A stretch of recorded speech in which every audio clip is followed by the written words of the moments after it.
4 pole lap winding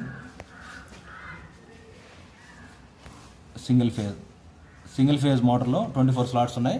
4 pole lap winding నిర్మిద్దామా? ఇక్కడ వైండింగ్లో lap అంటే చుట్ట, ఈ విధంగా ఉండేదాన్ని చుట్ట అంటారు. వేవ్ అంటే ఇలా అలల్లాగా ఎక్కడ కలవకుండా పోయేదాన్ని వేవ్ అంటారు. బ్యాక్ పిచ్ అంటే ఈ మొదటి వైండింగ్ యొక్క మొదటి కాయలు చివరికి ఎండిన దాన్ని బ్యాక్ పిచ్ అంటారు. అదే మొదటి కాయల యొక్క ఎండింగు రెండో కాయల యొక్క స్టార్టింగ్ని ఫ్రంట్ పిచ్ అంటారు. ఈ ఫ్రంట్ పిచ్ బ్యాక్ పిచ్ బాగా గుర్తుపెట్టుకోండి.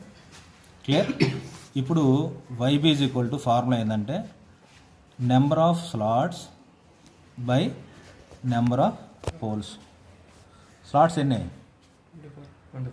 పోల్స్ ఎన్ని? పోల్స్ ఎన్నాయా? అప్పుడే YB ఎంత అవుతుంది? 6. అంతేనా? YF